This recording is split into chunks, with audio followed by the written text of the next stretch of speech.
പ്രിയമുള്ള സഹോദരങ്ങളെ, അല്ലാഹുവിന്റെ പള്ളിയുടെ കാര്യം പോകട്ടെ. ഈ സദസ്സിലിരിക്കുന്ന ബാപ്പമാര്, ഇരിക്കുന്ന സഹോദരങ്ങളോട്, നിങ്ങളെല്ലാവരും ഒരു ഭരണാധികാരിയാണല്ലോ.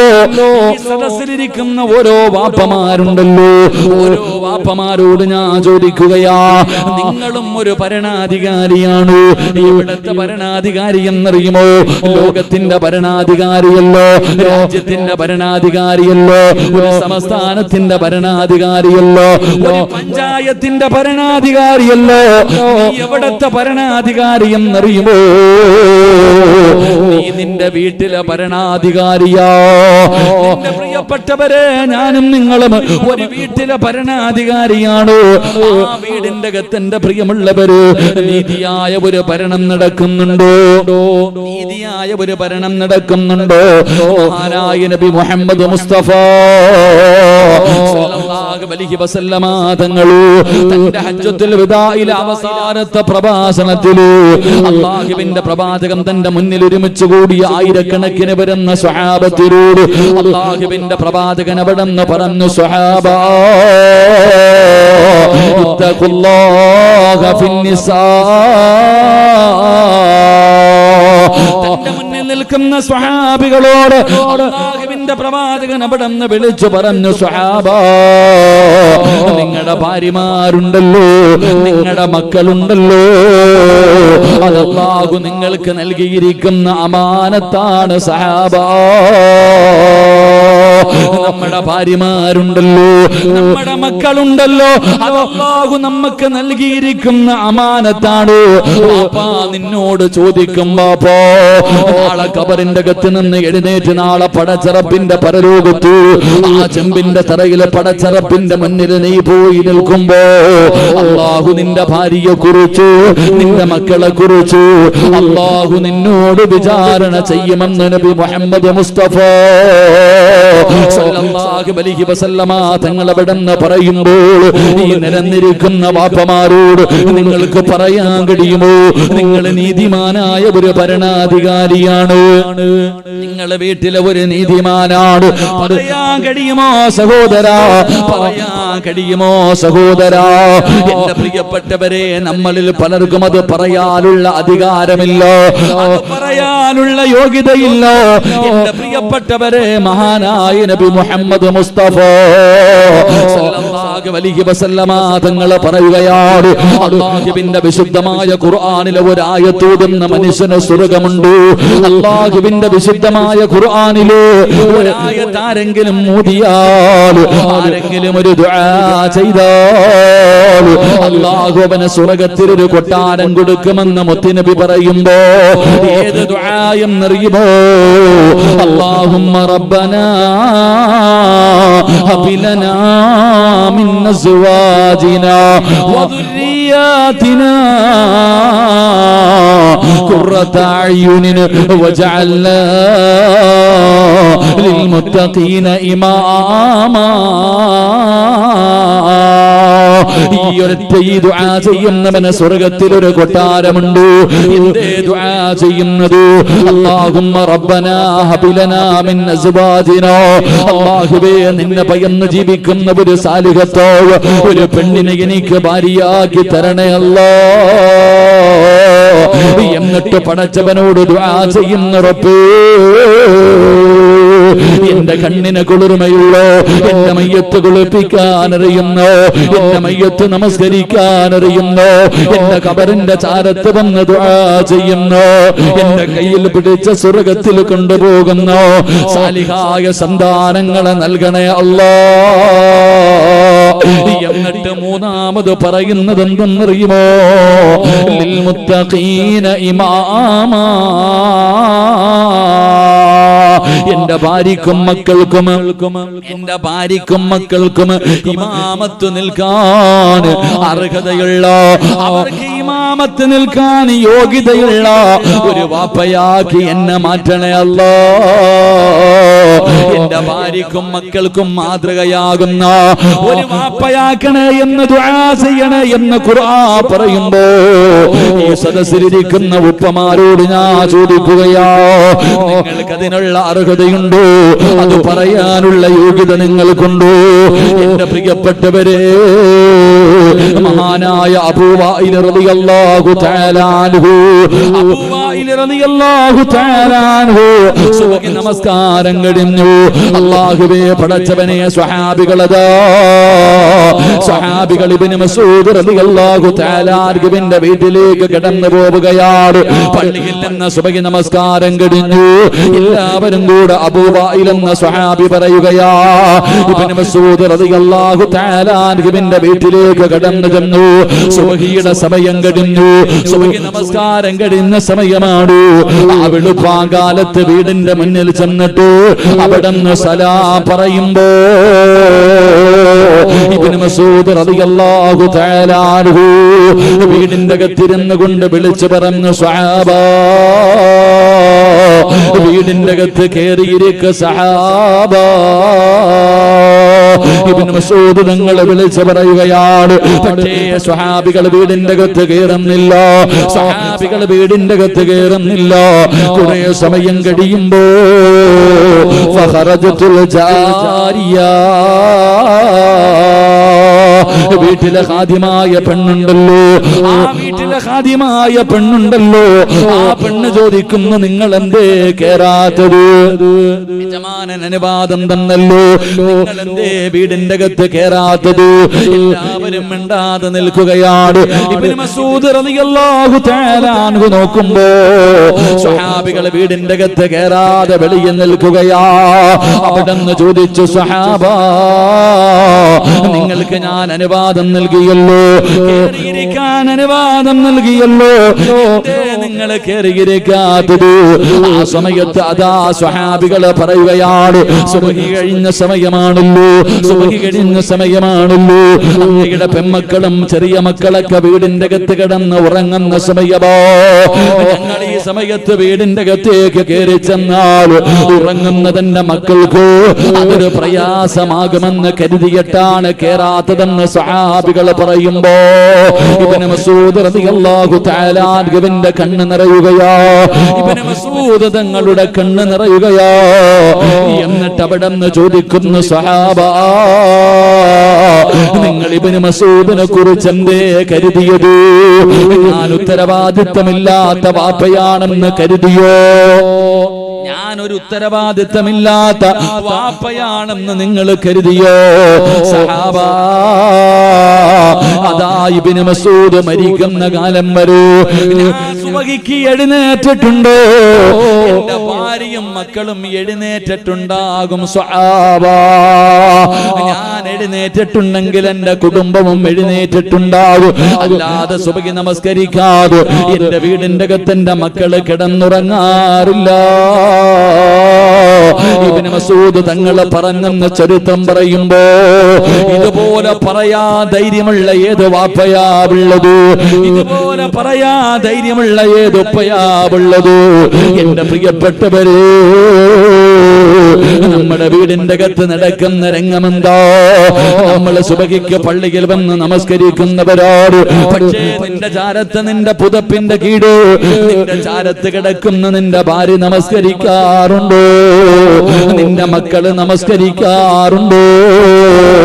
വാപ്പാ, നിനക്കറിയുമല്ലോ, 7 വയസ്സായവനോട് നിസ്കരിക്കാൻ കൽപ്പിക്കണം, 10 വയസ്സായിട്ട് നിസ്കരിക്കാത്തവനെ അടിച്ച് നിസ്കരിപ്പിക്കണമെന്നല്ലോ നിന്റെ ദീൻ നിനക്ക് പറഞ്ഞു തരുന്നത്. പക്ഷേ എന്തേ നമ്മളിൽ പലർക്കും കഴിയാത്തത്? അതുകൊണ്ട് എന്റെ പ്രിയപ്പെട്ട വാപ്പമാരോട് പറയുകയാ, നിങ്ങൾ മാതൃകയുള്ള ഒരു വാപ്പയാകോ. നിന്റെ ഭാര്യ നിന്നെയാണ് കണ്ടുപഠിക്കേണ്ടത്, നിന്റെ മക്കള് നിന്നെയാണ് കണ്ടുപഠിക്കേണ്ടത്. അതുകൊണ്ട് എന്റെ പ്രിയപ്പെട്ട വാപ്പമാർക്ക് ഒരു നല്ല വാപ്പയെ ഞാൻ പറഞ്ഞു തരാ. നിങ്ങൾക്ക് പഠിക്കാൻ ഒരു നല്ല വാപ്പയെ ഞാൻ നിങ്ങൾക്ക് പറഞ്ഞു തരാ.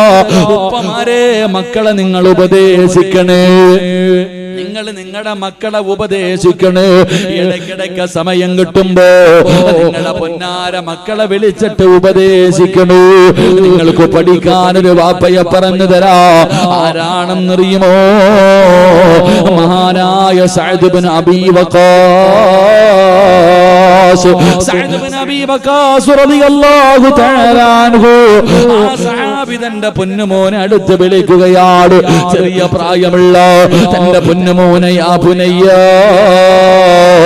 ഇന്നക ലൻ തൽഖാ അഹദൻ ഹുവ അൻസഹു.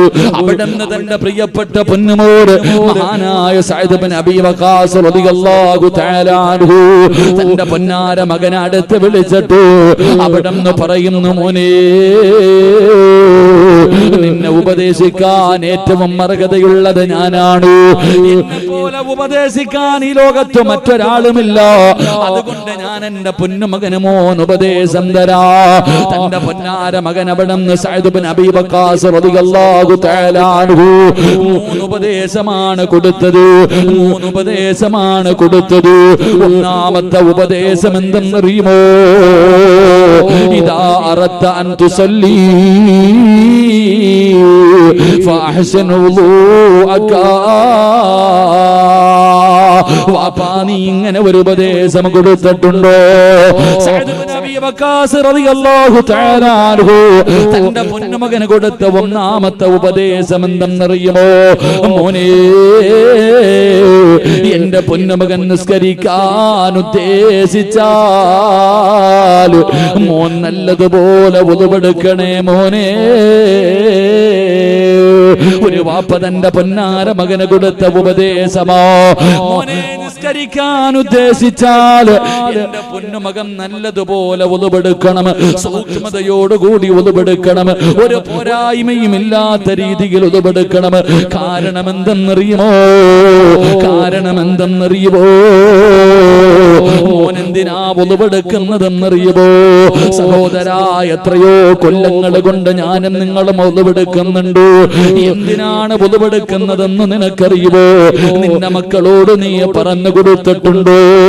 സഅദ് ഇബ്നു അബീ വഖാസ് റളിയല്ലാഹു തആല അൻഹു തന്റെ പൊന്നുമകനോട് പറഞ്ഞു കൊടുക്കുകയാണ്, മോനെ, നിസ്കരിക്കാൻ ഉദ്ദേശിച്ചാൽ നല്ലതുപോലെ നീ ഉളുവെടുക്കണം. കാരണം എന്തെന്നറിയുമോ? നീ ഉളുവെടുക്കുന്നത് അല്ലാഹനെ കാണാനാ.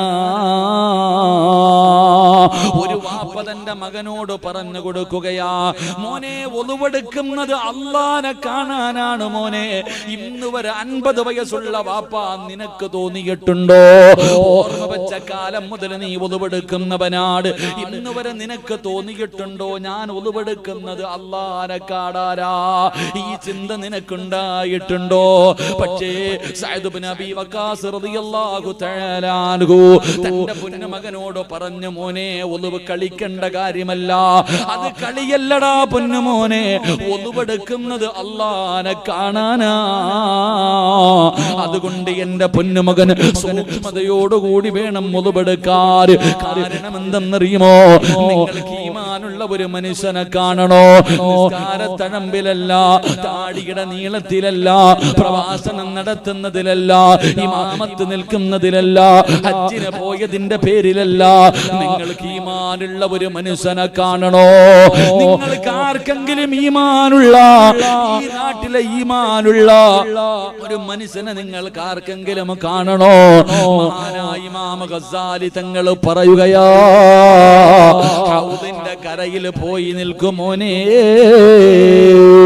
പള്ളിയിൽ ഉളുവെടുക്കുന്ന സ്ഥലത്ത് പോയി നിൽക്കൂ. ഏതെങ്കിലും ഒരു മനുഷ്യന് സൂക്ഷ്മതയോടുകൂടി ഉളുവെടുക്കുന്നത് കണ്ടാൽ അവൻ ഈമാനുള്ളതിന്റെ അടയാളമോ? അവനൊരു യഥാർത്ഥ വിശ്വാസിയായതിന്റെ അടയാളമാണ് സൂക്ഷ്മതയോടുകൂടി ഉളുവെടുക്കുന്നതെന്ന് ഇമാം ഗസാലി തങ്ങൾ പറയുമ്പോ, മോനെ, കളിയല്ലടാ.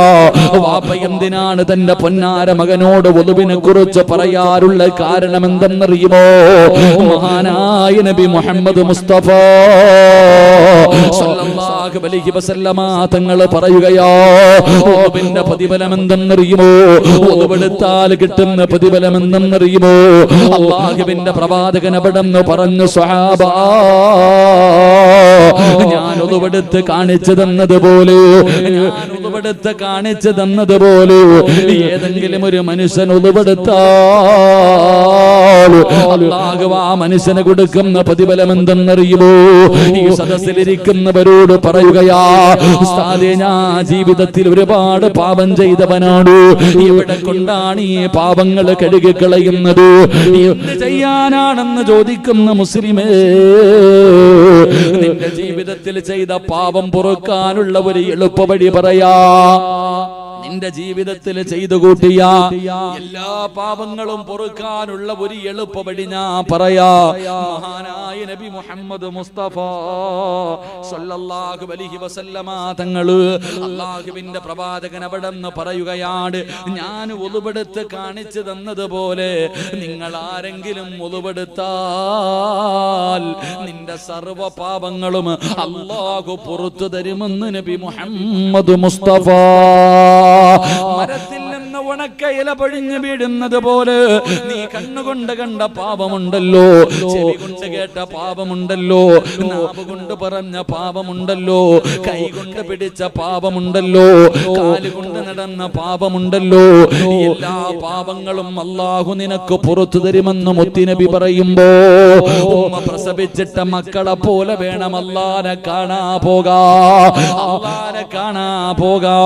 ഉമ്മ പ്രസവിച്ച മക്കളെ പോലെ പാപങ്ങൾ മുഴുവനും പള്ളിയുടെ ഹൗദിന്റെ കരയിലെ കഴുകിക്കളഞ്ഞിട്ട് ഒരു പാപവും ചെയ്യാത്തവനെ പോലെ വേണം നീ അല്ലാഹനെ കാണാ പോകാ. അതുകൊണ്ട് പ്രിയമുള്ള സഹോദരാ, ഏറ്റവും കൂടുതൽ പ്രയാസമുണ്ടാകുന്ന സമയമുണ്ടല്ലോ, തണുപ്പുള്ള രാത്രിയിൽ ഒതുവെടുക്കാൻ വല്ലാത്ത മടിയാണ്, വെളുപ്പാങ്കാലത്ത് എഴുന്നേറ്റ് ഒതുവെടുക്കാൻ വല്ലാത്ത മടിയാണ്. എങ്കിലും മുത്തുനബി പറയുകയാ, യൗമലാ ളില്ല ഇല്ലാ ളില്ലു അൽ മുതവല്ലിഉ ഫീ മഖാരിഹി. ഏറ്റവും കൂടുതൽ പ്രയാസമുള്ള സമയത്ത് ഏതെങ്കിലും ഒരു മനുഷ്യന് സൂക്ഷ്മതയോടുകൂടി ഒതുവെടുത്താൽ അവൻ നാളെ ഖബറിന്റെ അകത്ത് നിന്ന് എഴുന്നേറ്റ് പടച്ച റബ്ബിന്റെ കോടതിയിലേക്ക് കടന്നു ചെല്ലുമ്പോ അല്ലാഹുവിന്റെ അർശിന്റെ തണലല്ലാതെ മറ്റൊരു തണലില്ലാത്ത ദിവസമുണ്ടല്ലോ. നേരെ ചൊവ്വ ഒതുവെടുത്ത മനുഷ്യ, നിനക്കല്ല അർശിന്റെ താട് ഒരിടം നൽകുമെന്ന് നബി മുഹമ്മദ് മുസ്തഫ സല്ലല്ലാഹു അലൈഹി വസല്ലമ തങ്ങൾ പറയുമ്പോ എന്റെ പ്രിയപ്പെട്ടവരോട് പറയുകയാണ്, ഒന്നുമില്ലാതെ നിങ്ങൾ നമസ്കരിക്കല്ലോ, ഒന്നുമില്ലാതെ നിങ്ങൾ നമസ്കരിക്കല്ലോ. അത് പടച്ചവനെ കളിയാക്കലോ, അത് അല്ലാഹുവിനെ കളിയാക്കലോ. നീ അല്ലാഹനെ കളിയാക്കിയാൽ അല്ലാഹ് നിന്നെയും കളിയാക്കും. ചെറുപ്പക്കാരാ, അല്ലാഹു നിന്നെയും കളിയാക്കും. പെണ്ണ്, എപ്പോഴാണ് അല്ലാഹു കളിപ്പിക്കുന്നതെന്നറിയുമോ? നീ നേരെ ചുവ ഒളിവെടുക്കാതെ പടച്ച റബ്ബിന്റെ മുന്നിൽ പോയ കോമാളിത്തരങ്ങൾ കാണിക്കുമ്പോ അല്ലാഹുവേ, നിന്നെ പടച്ചവനെ കളിയാക്കുന്ന സമയം എപ്പോഴെന്നറിയുമോ? സക്കറാത്തിന്റെ അവസ്ഥയില് നീ മരണത്തോട് മല്ലടിച്ചു കൊണ്ട് കിടക്കുമ്പോൾ നിന്റെ കുടുംബക്കാര്, നിന്റെ മക്കളുണ്ടല്ലോ, നിന്റെ കൂടപ്പിറപ്പുകളുണ്ടല്ലോ, എല്ലാവരും നിന്റെ ചാരത്ത് വന്ന് നിന്നിട്ട് അവിടെ നിന്ന് പറഞ്ഞു തരും, ലാ ഇലാഹ ഇല്ലല്ലാഹ്. നീ മരിക്കാൻ കിടക്കുന്ന സമയത്ത് നിന്റെ ചാരത്ത് വന്നിരുന്നിട്ട് അവിടെ നിന്ന് പറഞ്ഞു തരും, ലാ ഇലാഹ ഇല്ലല്ലാഹ് പറഞ്ഞ അല്ല നിനക്ക് സ്വർഗം തരും.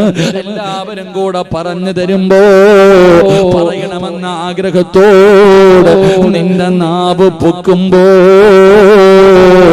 പൊങ്ങൂലടാ ചെറുപ്പക്കാരാ. അത് പറയാ നിനക്കല്ലാഹു ഭാഗ്യം നൽകൂല.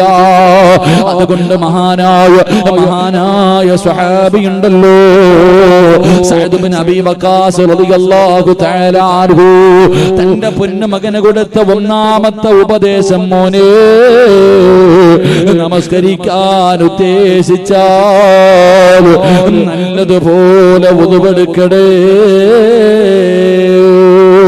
രണ്ടാമത്തെ ഉപദേശം എന്തെന്നറിയുമോ?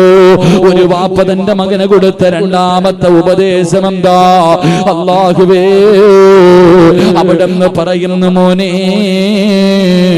സ്വല്ലി സ്വലാത്ത ലാ തറാ അന്നകി തുസല്ലി ബഅദഹാ. തന്റെ പൊന്നാര മകന് കൊടുക്കുന്ന രണ്ടാമത്തെ ഉപദേശം എന്തെന്നറിയുമോ? മോനെ നമസ്കരിക്കാൻ ഉദ്ദേശിച്ചാൽ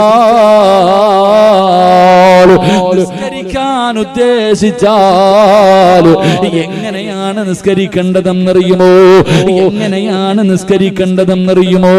മോനെ, ഇത് നിന്റെ ജീവിതത്തിലെ അവസാനത്തെ നിസ്കാരമാ. മോന്റെ ജീവിതത്തിലെ അവസാനത്തെ നിസ്കാരമാണ് ഈ നിസ്കാരമെന്ന് കരുതിയിട്ട് വേണം എന്റെ പൊന്നുമകൻ നമസ്കരിക്കാ. അങ്ങനെ നിസ്കരിച്ചാലേ അത് നിസ്കാരമാകൂ. പാപ്പ പറഞ്ഞു കൊടുക്കുകയാണ്, നിസ്കരിക്കാൻ തീരുമാനിച്ചു കഴിഞ്ഞാല് എങ്ങനെ നിസ്കരിക്കണമെന്നറിയുമോ? എങ്ങനെ നിസ്കരിക്കണമെന്നറിയുമോ? ജീവിതത്തിലെ അവസാനത്തെ നിസ്കാരമാണ് ഞാൻ നിസ്കരിക്കാൻ പോകുന്നത് എന്ന് കരുതിയിട്ട് വേണം എന്റെ പൊന്നുമകൻ നമസ്കരിക്കാൻ. കാരണം എന്തേ? മോനെ, നീ അല്ലാഹനെ കാണുന്നില്ലെങ്കിലും അല്ല നിന്നെ കാണുന്നുണ്ട്. അല്ലാഹു നിന്റെ കണ്ണിന്റെ മുന്നിൽ നിൽക്കുന്നുണ്ട്. മോനെ, നീ അല്ലാഹനെ കാണാത്തത് നിന്റെ പോരായ്മ കൊണ്ടാ. നമ്മളാരും അല്ലാഹനെ കാണാത്തത് നമ്മുടെ പോരായ്മ കൊണ്ടാണ്, നമ്മുടെ ഈമാനിന്റെ കുറവ് കൊണ്ടാണ്. പക്ഷേ അല്ല നമ്മളെ കാണുന്നുണ്ട്. ഒരു മറയുമില്ലാതെ കണ്ണിന്റെ മുന്നിൽ വന്ന് പടച്ചവൻ നിൽക്കുന്നുണ്ട്. അതുകൊണ്ട് മോനെ, നമസ്കരിക്കുന്ന സമയത്ത് ഇത് ജീവിതത്തിൽ അവസാനത്തെ നിസ്കാരമാണെന്ന് കരുതിയിട്ട് വേണം നിസ്കരിക്കാൻ. കാരണമെന്തെന്നറിയുവോ? ഒരു മനുഷ്യൻ നമസ്കരിക്കുന്നതിന് വേണ്ടി കൈകെട്ടി. ഒരു മനുഷ്യൻ നമസ്കരിക്കുന്നതിന് വേണ്ടി, നിങ്ങളെല്ലാവരും നാളെ സുബഹി നമസ്കരിക്കുന്നതിന് വേണ്ടി എല്ലാവരും കൈകെട്ടി. എന്നിട്ട് സ്വലാം പറഞ്ഞു പിരിയുമ്പോ ഒന്നുകിൽ നീ സ്വർഗത്തില് അല്ലെങ്കിൽ നീ നരകത്തില്. ഈ രണ്ടാലൊരു സ്ഥലം നിനക്ക് ഉറപ്പാണെന്ന് നബി മുഹമ്മദ് മുസ്തഫ സല്ലല്ലാഹു അലൈഹി വസല്ലം. അവിടെ നിന്ന് വാപ്പ തന്റെ പൊന്നാര മകന് പറഞ്ഞു കൊടുത്ത ഒരു വാപ്പ തന്റെ മകന് പറഞ്ഞു കൊടുത്ത രണ്ടാമത്തെ ഉപദേശം എന്തേ? മോനെ, നിസ്കരിക്കാൻ ഉദ്ദേശിച്ച ഇത് ജീവിതത്തിലെ അവസാനത്തെ നിസ്കാരമാണെന്ന് കരുതിയിട്ട് വേണം നിസ്കരിക്കാൻ. കാരണം അള്ളാന്റെ മുന്നിലാണ് നീ നിൽക്കണേ. അല്ല നിന്റെ മുന്നിൽ നിൽക്കുന്നുണ്ട്. നീ കാണുന്നില്ലെങ്കിലും അല്ല നിന്നെ കാണുന്നുണ്ട്. ഇശാ നിസ്കരിച്ചവരാണല്ലോ ഇരിക്കണവരൊക്കെ. അള്ളാഹു ഈമാൻ നൽകുമാറാകട്ടെ. നിസ്കരിച്ചില്ലേ? ഇശാ നിസ്കരിച്ചവരൊക്കെ ഒന്ന് കൈപൊക്കിക്കെ. ഒന്നീ നീ സ്വർഗത്തിൽ അല്ലെങ്കിൽ നീ നരകത്തിൽ. ഒരു വക്കത്ത് നമസ്കാരം കഴിഞ്ഞൊരു മനുഷ്യൻ പള്ളിയിൽ നിന്ന് വെളിയിലിറങ്ങുമ്പോ നിസ്കാരപ്പായിൽ നിന്ന് എഴുന്നേക്കുമ്പോ ഒന്നീ സ്വർഗത്തിന്റെ ലിസ്റ്റിൽ നിന്റെ പേരുണ്ടാകും, അല്ലെങ്കിൽ നരകത്തിന്റെ ലിസ്റ്റിൽ നിന്റെ പേരുണ്ടാകും. അള്ളാഹു നമ്മളെ സ്വർഗവാസികളിൽ പെടുത്തുമാറാകട്ടെ. ഇതാ നിസ്കാരം. സ്വർഗത്തിൽ പോകണമെങ്കിൽ 50 കൊല്ലം നിസ്കരിക്കണമെന്നില്ല. ഒറ്റ വക്കത്ത് നിസ്കരിച്ചാൽ മതി. പക്ഷെ നിസ്കരിക്കേണ്ടതുപോലെ നിസ്കരിക്കണം. ഒറ്റ വക്കത്ത് മതി സ്വർഗത്തിൽ പോകാൻ. എന്റെ പ്രിയപ്പെട്ട സഹോദരങ്ങളെ, ഒന്ന് നിസ്കരിച്ചു കഴിഞ്ഞ് ഒന്നീ സ്വർഗത്തിൽ അല്ലെങ്കിൽ നരകത്തിൽ. നമ്മുടെ നിസ്കാരം എന്താ? വെറുതെയല്ല. ഇതൊക്കെയാ വാപ്പ പറഞ്ഞു കൊടുക്കേണ്ട കാര്യം. സഅദ് ഇബ്നു അബീ വഖാസ് റളിയല്ലാഹു തആല അൻഹു പറഞ്ഞു കൊടുത്തു. കാരണം നിങ്ങളൊക്കെ ചോദിക്കുമല്ലോ, സിറാജ് ഉസ്താദെ നിസ്കരിക്കാൻ വേണ്ടി കൈകെട്ടുമ്പോ എല്ലാ കാര്യവും ഓർമ്മ വരൂലേ?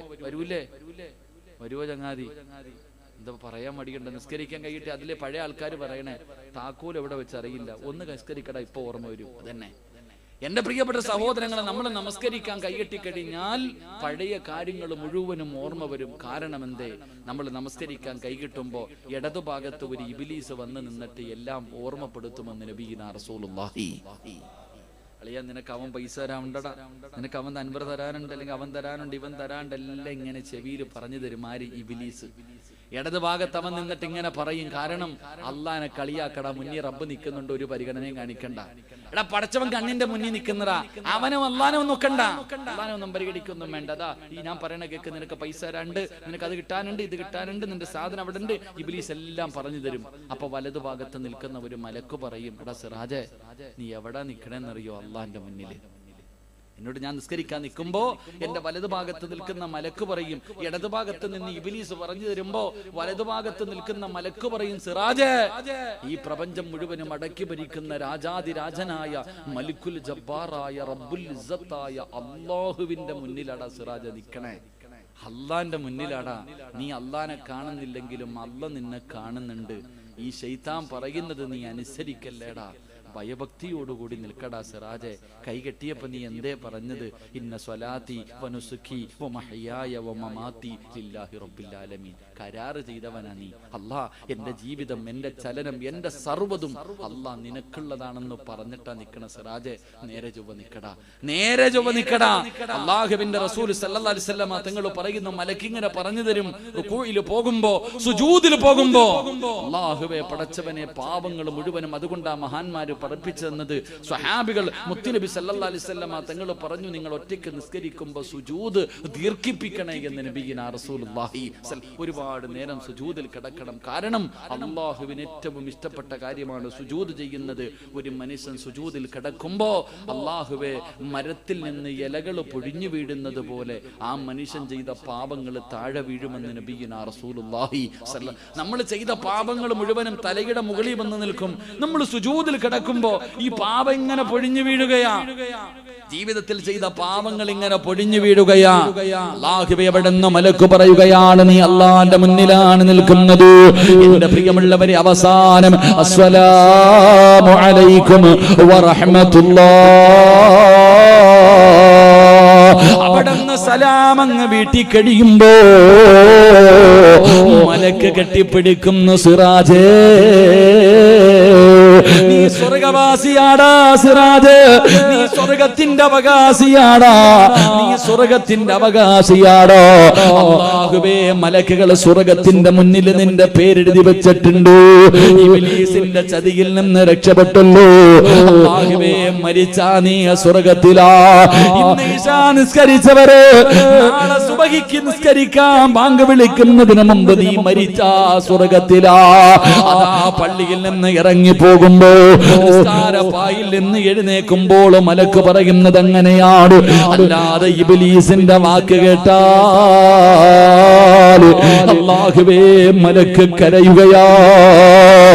എടാ നശിച്ചവനെ, എടാ നഷ്ടവാളി, അല്ലാഹനെ മറന്നു കളഞ്ഞല്ലോടാ.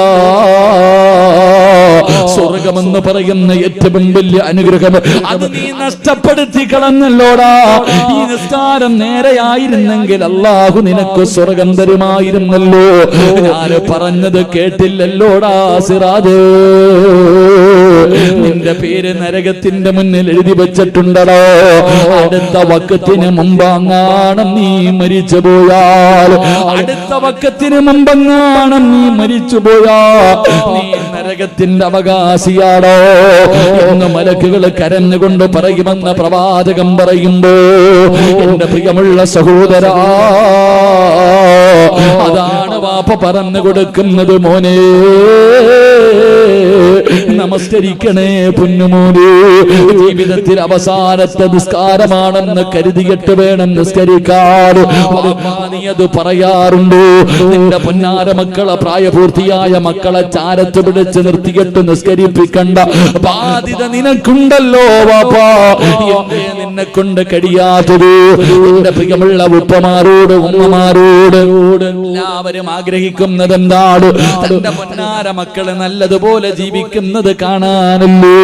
ഇരിക്കുന്ന കാലം വരെ ഒരു തന്റെ മുന്നിലും കൈനീട്ടാതെ പടച്ചവനെ തന്റെ മക്കൾ അഭിമാനത്തോടുകൂടി ജീവിക്കുന്നത് കാണാൻ ആഗ്രഹിക്കുന്ന മാതാപിതാക്കളോട് എങ്കിലും നിങ്ങൾ ചെയ്യേണ്ടത് എന്തെന്നറിയോ? നിങ്ങളുടെ മക്കൾ അന്യവന്റെ മുന്നിൽ കൈനീട്ടാതെ ജീവിക്കുന്നത് കാണാൻ നിനക്ക് കൊതിയുണ്ടെങ്കിലോ നീ ചെയ്യേണ്ടത് എന്തെന്നറിയുമോ? അല്ലാഹ് അല്ലാഹുവിന്റെ ഖുർആൻ പറയുകയാ, അല്ലാഹുവിന്റെ ഖുർആൻ പറയുകയാണ്, മക്കളെ സ്നേഹിക്കുന്ന ഓരോ വാപ്പമാരോട്, ഭാര്യയെ സ്നേഹിക്കുന്ന ഓരോ ഭർത്താക്കന്മാരോട് അല്ലാഹുവിന്റെ ഖുർആൻ പറയുകയാണ്, വഅ്മുർ അഹ്ലക ബിസ്സലാത്തി വസ്ബിർ അലൈഹാ لا نسألك رزقا نحن نرزقه والعاقبة للتقوى. തന്റെ ഭാര്യയെയും മക്കളെയും വിളിച്ചുണർത്തിയെത്തിയോ, തന്റെ ഭാര്യയെയും മക്കളെയും വിളിച്ചുണർത്തിയിട്ട് നിസ്കരിപ്പിക്കുന്ന ഏതെങ്കിലും ഒരു വാപ്പയുണ്ടെങ്കിലോ അല്ലാഹു നിനക്ക് തരുന്ന പ്രതിഫലമാണ്, അല്ലാഹു നിനക്ക് തരുന്ന പ്രതിഫലം. സുബഹിക്ക് എഴുന്നേറ്റു, പള്ളിയിൽ നിന്ന് ബാങ്ക് വിളിക്കുന്നത് കേട്ടു, എഴുന്നേക്കാമിന, എഴുന്നേക്കടി, മക്കളെ വിളിച്ചുണർത്തടി എന്ന് പറഞ്ഞുകൊണ്ട് തന്റെ ഭാര്യയെയും മക്കളെയും വിളിച്ചുണർത്തിയിട്ട് നിസ്കരിപ്പിക്കുന്ന ഒരു നീതിമാനായ വാപ്പയ്യ സദസ്സിലുണ്ടെങ്കിലോ അല്ലാഹു നിനക്ക് തരുന്ന പ്രതിഫലം, അല്ലാഹു നിനക്ക് തരുന്ന പ്രതിഫലം. മരിക്കുന്ന കാലം വരെ പിരിവെടുക്കണ്ട, പള്ളിയുടെ മുന്നിൽ പോയിരുന്ന് പിരിവ് നടത്തണ്ട, ഒരു സംഘടനയുടെ ഓഫീസിന്റെ മുന്നിലും നീ പോകണ്ട. അല്ലാഹു പറയുകയാ, മരിക്കുന്ന കാലം വരെ നിനക്കും നിന്റെ ഭാര്യക്കും നിന്റെ മക്കൾക്കും കഴിക്കാറുള്ള ഭക്ഷണം ഞാൻ തരാ. അല്ലാഹു പറയുകയാണ്, മരിക്കുന്ന കാലം വരെ നിനക്കും നിന്റെ കുടുംബത്തിനും കഴിക്കാറുള്ള ഭക്ഷണം ഞാൻ തരാമെന്ന് പടച്ച റബ്ബാ പറയുന്നത്. രണ്ട്, തന്റെ നീതിമാനായ ഭരണാധികാരിയായാൽ തന്റെ ഭാര്യ മക്കളെ വിളിച്ച് നിസ്കരിപ്പിക്കുന്ന ഉപ്പ അല്ലാഹു പറയുകയാ, നല്ല മരണം നിനക്ക് വേണോ? പണം കൊടുത്ത് വാങ്ങാൻ പറ്റുന്നതല്ലോ, അധികാരം കൊണ്ട് വാങ്ങാൻ പറ്റുന്നതല്ലോ, കുടുംബ മഹിമ കൊണ്ട് വാങ്ങാൻ പറ്റുന്നതല്ലോ. നിനക്ക് വെള്ളിയാഴ്ച രാവിലെ ഒരു മരണം വേണോ? കാണുന്നവരെ കൊതിപ്പിക്കുന്ന മരണം വേണോ? ശഹീദിന്റെ കൂലി കിട്ടുന്ന മരണം വേണോ? വൽആഖിബത്തു ലിത്തഖ്വാ, അല്ലാഹു നിനക്ക് നല്ല മരണം തരുമെന്ന് പരിശുദ്ധമായ ഖുർആനാ പറയുന്നത്. അതുകൊണ്ട് എന്റെ പ്രിയമുള്ള വാപ്പമാരോട് മഹാനായ സഅദ് ഇബ്നു അബീ വഖാസ് റളിയല്ലാഹു തആല അൻഹു തന്റെ പൊന്നാര മകന് കൊടുത്ത രണ്ടാമത്തെ ഉപദേശം, മോനെ, എന്റെ പൊന്നുമകൻ നമസ്കരിക്കാൻ തീരുമാനിച്ചാൽ ജീവിതത്തിൽ അവസാനത്തെ നിസ്കാരമാണെന്ന് കരുതിയിട്ട് വേണം എന്റെ പൊന്നുമകൻ നമസ്കരിക്കാൻ. മൂന്നാമത് കൊടുത്ത ഉപദേശം എന്തെന്നറിയുമോ? വഇയ്യാക വത്തമഅ ഫഇന്നഹു ഫഖറൽ ഹാദിറ. എന്റെ ഉപ്പമാര് കേട്ടോ, എന്റെ ഉമ്മമാര് കേട്ടോ, മൂന്നാമത്തെ ഉപദേശം എന്തായിരുന്നെന്നറിയോ? എന്റെ പൊന്നുമകൻ മറ്റുള്ളവരുടെ കയ്യിലിരിക്കുന്നത് ആഗ്രഹിക്കാൻ പാടില്ല. മറ്റൊരാളുടെ കയ്യിലിരിക്കുന്ന ഒരു വസ്തുവും എന്റെ പൊന്നുമകൻ ആഗ്രഹിക്കരുത്. അങ്ങനെ ആഗ്രഹിച്ചാൽ അത് ദാരിദ്ര്യമാണ് മോനെ. അവിടുന്ന് ഒരു വാപ്പ പറഞ്ഞു കൊടുക്കുകയാണ്, മറ്റുള്ളവന്റെ കയ്യിലിരിക്കുന്നത് എന്റെ പൊന്നുമകൻ ആഗ്രഹിക്കരുത്, ഒരാളുടെ കയ്യിലിരിക്കുന്നതും ആഗ്രഹിക്കരുത്. അങ്ങനെ ആഗ്രഹിച്ചാ ദാരിദ്ര്യം വലിച്ചു കൊണ്ടുവരും, നിനക്കല്ല ദാരിദ്ര്യം തരും. എന്നിട്ട് പറയുകയാ, അത്യാഗ്രഹം കാണിക്കല്ലേ.